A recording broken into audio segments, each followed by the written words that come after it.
Hola, buenas, bienvenidos a Clear. Somos Eirin81, Hola. Glo9. ¿Y con qué estamos hoy, Eirin? Pues hoy vamos a inaugurar una nueva sección en el canal que es accesibilidad Y juegos de mesa. Así que vamos allá.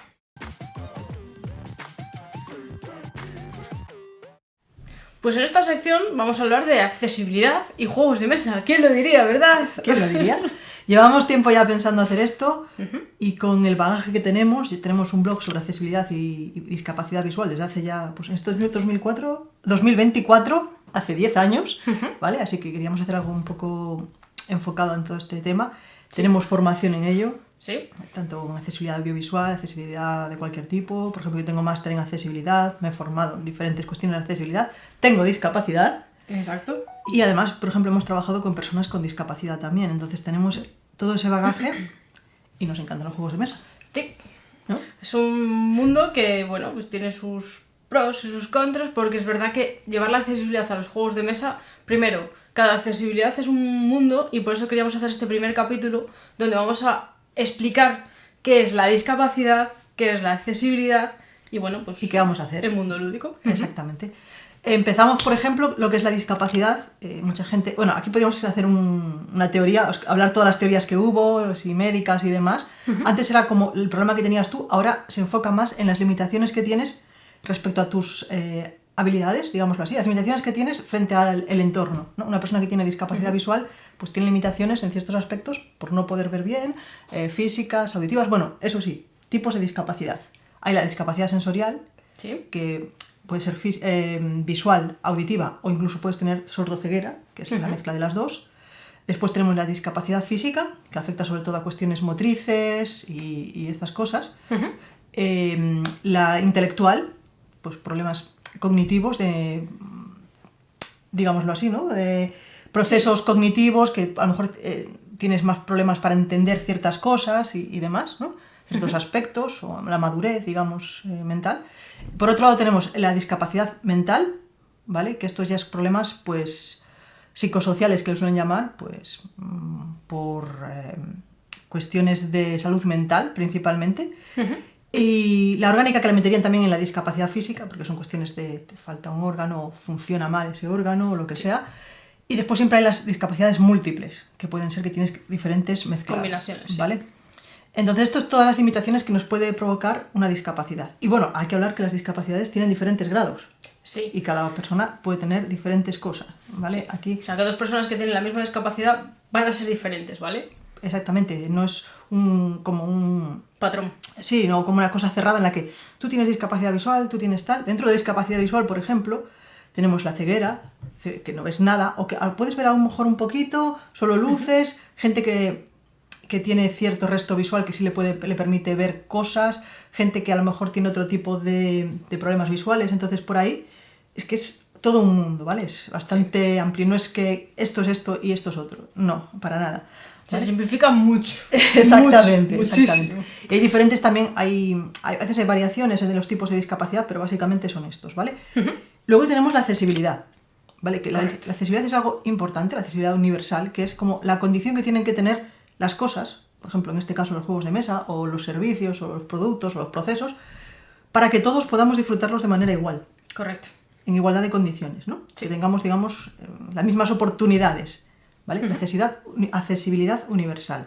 A veces es muy complicado conseguirla, eso es obvio, ¿verdad? Sí, porque al final estamos hablando de que cuando se habla de discapacidad o accesibilidad se simplifica mucho y se va a la base, pero es que es como la punta de un iceberg. Todo lo que hay detrás, debajo, no se ve y realmente hay hacer cosas. Hincapié en todo lo que hay debajo, intentar abarcar todo eso, es bastante utópico porque es muy dispar. Sí, de todas maneras, por ejemplo, a veces la accesibilidad se dice, he puesto una rampa en un edificio y ya está todo accesible. No, hay muchas más cosas. Sí. O he puesto, por ejemplo, juegos de mesa, he puesto el color esto que es para las personas que tienen daltonismo, pueden diferenciar los colores y ya está. No, hay muchas más cosas que se pueden hacer. Sí. Es un gran paso, sí, pero hay muchas cosas que se pueden hacer. Pero es un pequeño paso, es el primero, hay que empezar a andar. Exactamente. Y después tenemos otro concepto interesante que es el diseño universal. Este sí que es muy interesante por la cuestión de que el diseño universal lo que aboga es que los productos se hagan desde un principio accesibles para todos, ¿no? Correcto. Y hay otra cosa que son los ajustes razonables, que sería que hay un producto que ya está hecho y después modificarlo para que sea accesible. Son como los dos conceptos, ¿vale? Lo ideal, que haya un diseño universal desde el principio, pero hay que saber que hay muchas cosas, muchas veces que es complicado, dependiendo del tipo de juego, en este caso, o tal, puede ser muy complicado, cuestiones de costos, cuestiones de que a lo mejor no conozcas también esas cosas, esa accesibilidad, pero lo ideal sería eso, un diseño universal, ¿vale? Y hablamos de accesibilidad. Y a veces, incluso yo, que tengo una discapacidad, pienso que a veces es un poco utópico, porque conseguir que un juego sea accesible para todos, a veces podría ser complicado. Pero si das el paso y lo intentas, puedes llegar a mucha más gente. Correcto. ¿No? Y aparte, muchas veces cuando hablamos de accesibilidad, nos vamos, pues, por ejemplo, pues, el utópico de la... O sea, el típico de la rampa y tal, pero también la accesibilidad no es solo para gente que tiene una determinada discapacidad o no, sino para que todos podamos, porque por ejemplo, pues niños que tienen, igual son un poco más torpes, porque todavía están desarrollando su motriz, o mayores que tienen la motricidad ya un poco cascada, porque ya, oye, ya le han dado... O la vista, que a veces ya vas perdiendo, son cosillas así que no ayudan, efectivamente no ayudan solo a las personas con discapacidad, sino que mejoran muchísimo más la experiencia de las otras personas. Exacto. ¿No? Hace que al final sea, pues... En vez de a partir de 8 años, pues igual se amplía eso, en vez de hasta 99, pues igual es hasta 110. O sea, 200. Exacto, o sea, son pequeños aportes que ayudan que sea más accesible todo y que podamos todos jugar mejor. Sí, y muchas veces la gente piensa que es una cosa económica, que es muy complicado, que es mucho más caro, y realmente hay pequeños gestos que te ayudan mucho más. Y tampoco son una gran diferencia de economía, ¿no? Entonces, con esos pequeños gestos vas ampliando. Ha empezado, por ejemplo, con los videojuegos, que nosotros hemos hecho reseñas muchas de videojuegos accesibles. Sí. Y han ido poco a poco. Se pican porque hay un estudio que desarrolla un juego y lo hace súper accesible. Viene otro y dice, pues yo voy a ser más porque tal. Y hay mucha más gente que juega a los videojuegos ahora.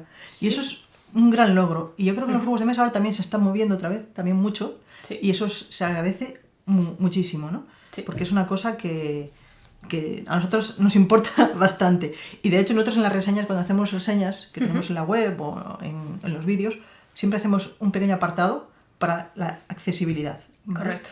Que son recomendaciones. A ver, tampoco es una crítica, porque tú no puedes criticar un juego en función a su accesibilidad, o sea, porque sea muy horrenda, ¿vale?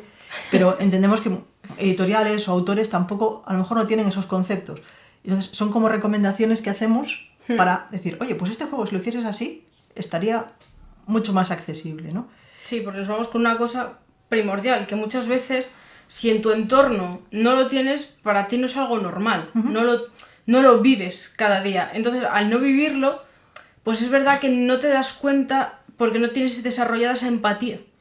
Que al final esto es muchas veces, nos vamos con un término que ya hablamos hace tiempo, que es el humano de apoyo. Exacto. O sea, al final muchas veces, pues Eileen es la que explica y tal, pero hay un trabajo detrás de, bueno, primero ella, de aprenderse muchas cosas, que tiene un coquín tremendo, porque tienen que serlo, o sea, es una supervivencia, sí. Pero sí que es verdad que necesita, pues esto es así, esto es tal, no, mira, esto es de otra forma, o esto, muchas veces lo hablamos también, ¿cómo te puedo ayudar para hacerlo más fácil? Pues mira, yo tengo que hacer esto, bueno, pues yo ya alrededor ya daré las vueltas que haga falta. De hecho, es que es eso, a veces incluso la mejor accesibilidad es tener una persona que te ayude, sí. Que te lea las cartas, que te tal, y se puede conseguir, ¿vale? Hay muchas cosas más a mayores, a veces no puedes tener esa persona de apoyo, que también Correcto. Es verdad, entonces... Si juegas al solitario, ¡ay! La importancia también de lo social de los juegos, que es eso, que tú puedes compartir y puedes conocer y puedes ayudar a los otros jugadores a poder tener una experiencia igualitaria y gratificante, que es lo que se busca, que a las personas con discapacidad nos gusta jugar a los juegos de mesa, sí. Que es así. Aunque después nos pongan comentarios en YouTube de que les pone muy nervioso que yo me acerque a la carta a leer o lo que sea. Pues la vida es así, a mí me gusta y lo voy a disfrutar, sí. ¿No? Y si puedo hacerlo, lo seguiré haciendo. Correcto. Entonces, por ese aspecto es lo que tenemos en cuenta. Entonces, para la accesibilidad, lo que vamos a tratar sobre todo van a ser 3 tipos de accesibilidad.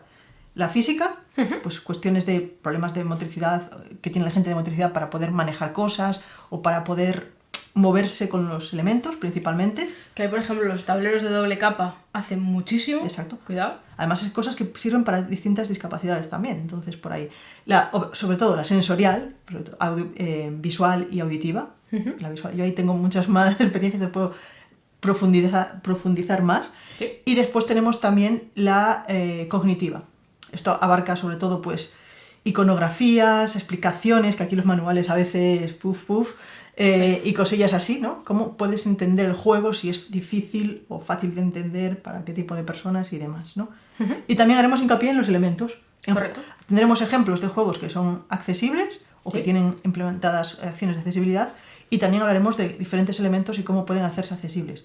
Correcto. Tanto a nivel de casero, que principalmente es lo que vamos a hacer, o como también recomendaciones para editoriales o autores para saber un poco cómo puede ir la cosa.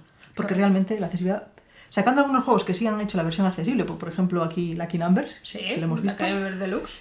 Si no, otros puedes hacerlos tú, la accesibilidad en casa. Pues con 4 cosas, también está la 11 por ahí, que están trabajando con Transys ahora para hacer diferentes juegos accesibles, y ya los hacían antes, con texturas, con tal. Entonces, pues por esa... línea se está empezando a arrancar. Entonces, como tenemos esa cuestión, tenemos post también en nuestro blog de Ver Sin Límites Accesibilidad. Allí tenemos toda la información de cosas que hemos hablado, de diferentes accesibilidades. Y dentro de este canal también tenéis el apartado de accesibilidad, tecnología accesible, o sea, ha ido mejorando mucho. Y es verdad que la tecnología ha ido mejorando mogollón y ha ayudado muchísimo, ¿vale? Y puede ayudar mucho. Entonces, con todas estas cosas dijimos, a ver, tenemos experiencia, podemos hablar algo de esto, y creo que puede ser útil para todas las personas, para profes que trabajan con niños con discapacidad, para familiares pues, que están con personas mayores o con discapacidad, centros de personas con discapacidad o sin discapacidad, centros de apoyo, en casa, y para hacer los juegos más accesibles y más... que todos podamos tener una experiencia tal. Sí, más universal. Lo que sí, había una cosa que nos decía la gente: juegos accesibles, el dinero es lo que hace falta para ser accesible en el concepto de dinero, pero bueno, que también, eso también hace falta. Sí, eso es invertir, pero bueno. Hay veces que puedes hacer la versión deluxe. Ahí tenemos el Lucky Numbers, que es un claro ejemplo. Tienes tampoco era muy mucho más caro. Mucho más caro, ¿vale? Y yo creo que por aquí ha quedado ya los conceptos claros. Sí. Intentaremos sacando eso cada semana un vídeo explicándoos cosillas. Si tenéis alguna recomendación o queréis decir, pues yo me gustaría saber la accesibilidad de este juego, o cómo podría adaptar este juego, o yo qué sé, cosillas así, nos lo decís abajo en los comentarios o por correo o por las redes, como queráis, o en el grupo de Telegram, que también tenemos por ahí un apartado de accesibilidad. Correcto. Y lo comentamos y podemos hacerlo sin problema. Y nada, esperamos que esta nueva sección os parezca interesante, y si os ha gustado el vídeo, dadle a me gusta, si no os habéis suscrito por lo que sea, suscribíos, compartid, dale a la campanita para que os avise cada vez que sacamos vídeo. Nos vemos en próximos vídeos. Adiós. Chao.